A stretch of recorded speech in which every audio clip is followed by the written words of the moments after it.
The story is narrated by the character Dr. Watson, originally a physician. In 1887, he published a study in Scarlet, the first of four novels about Holmes and Dr. Watson. In addition, Doyle wrote over 50 short stories featuring the famous detective. The Sherlock Holmes stories are generally considered the milestones in the field of fiction. His notable works include Stories of Sherlock Holmes and The Lost World.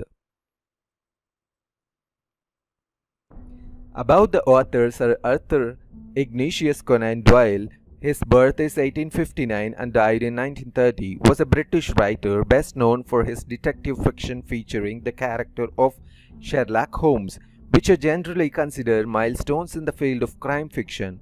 Doyle wrote 46 short stories featuring the famous detective. The detective Sherlock Holmes was seriously ill. He wanted to meet his assistant Watson. He asked his landlady to get him. Watson was surprised to see the condition of his master. Was Watson able to save his master? Read on to know more about the underlying story behind Holmes' sickness. There is little I can tell you, sir. He has been working on a case down at Rotherhithe near river and has brought this illness back with him. He took to bed on Wednesday afternoon and has never moved since. For 3 days neither food nor drink has passed his lips. Why did you not call a doctor? He would not have it, sir. I didn't dare to disobey him. My dear fellow, stand back, stand right back. But why? I want to help you. Certainly, Watson, but it is for your own sake. For my sake? I know what is the matter with me. It is the disease from Sumatra.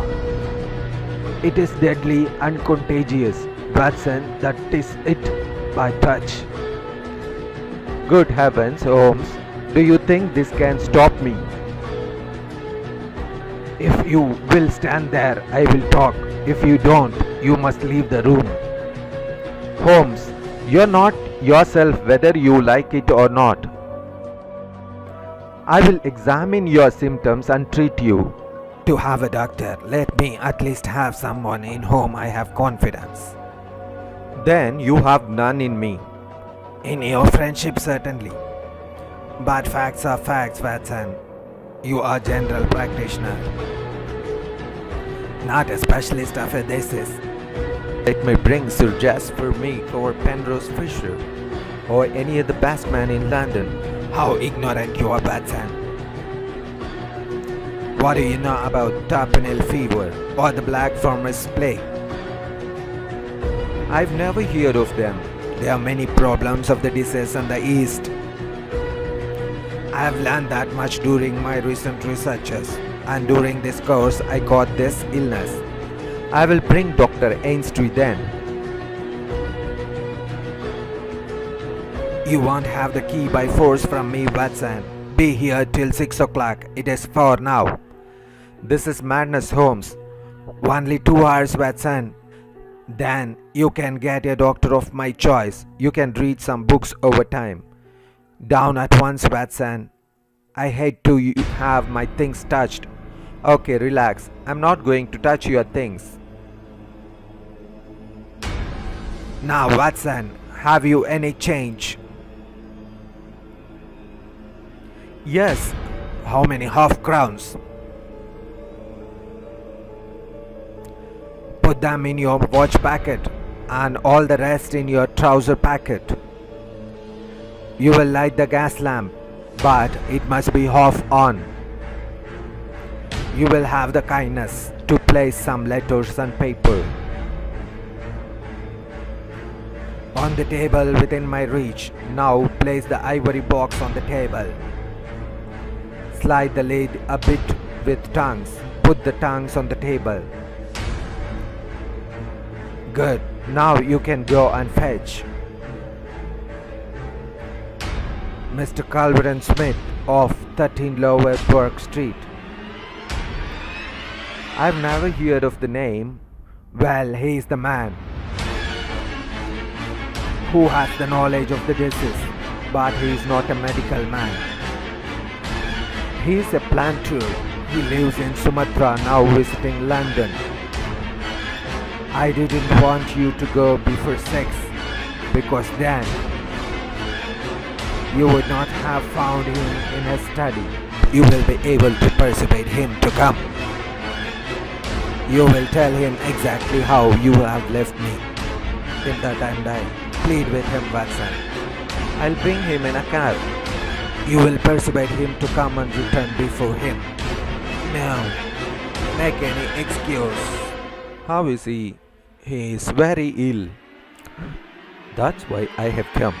Mr. Holmes has a high opinion of you and thought you are the only man in London who can help him. Why? Because of your knowledge of the Eastern dishes.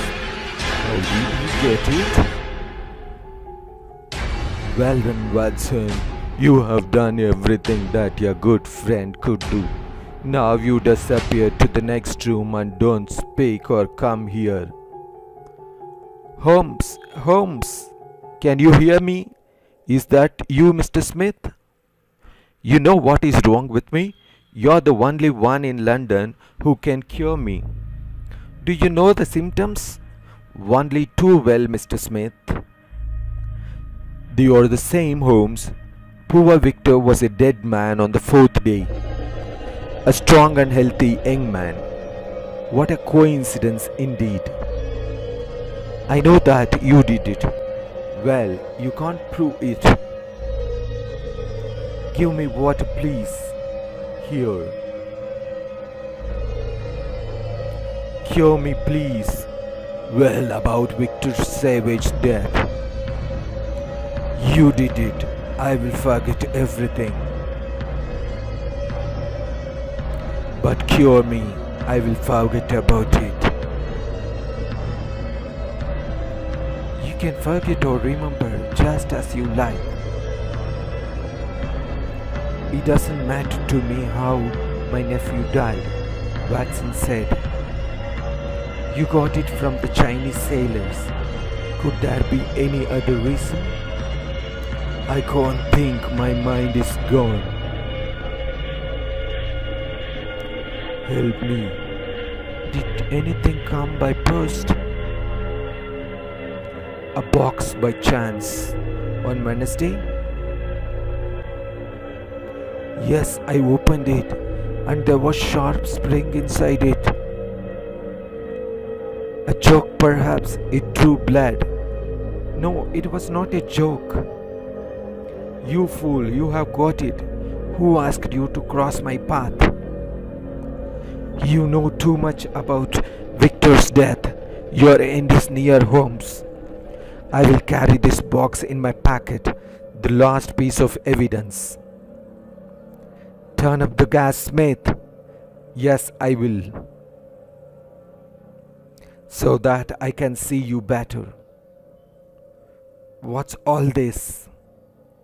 Successful acting. For 3 days I didn't taste anything. Neither food nor drink. I arrest you on charge of murder.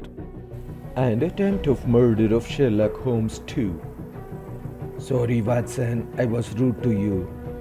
I undermine your capability as a doctor. It was just to get Smith here. And I didn't want you to know that. I was not ill.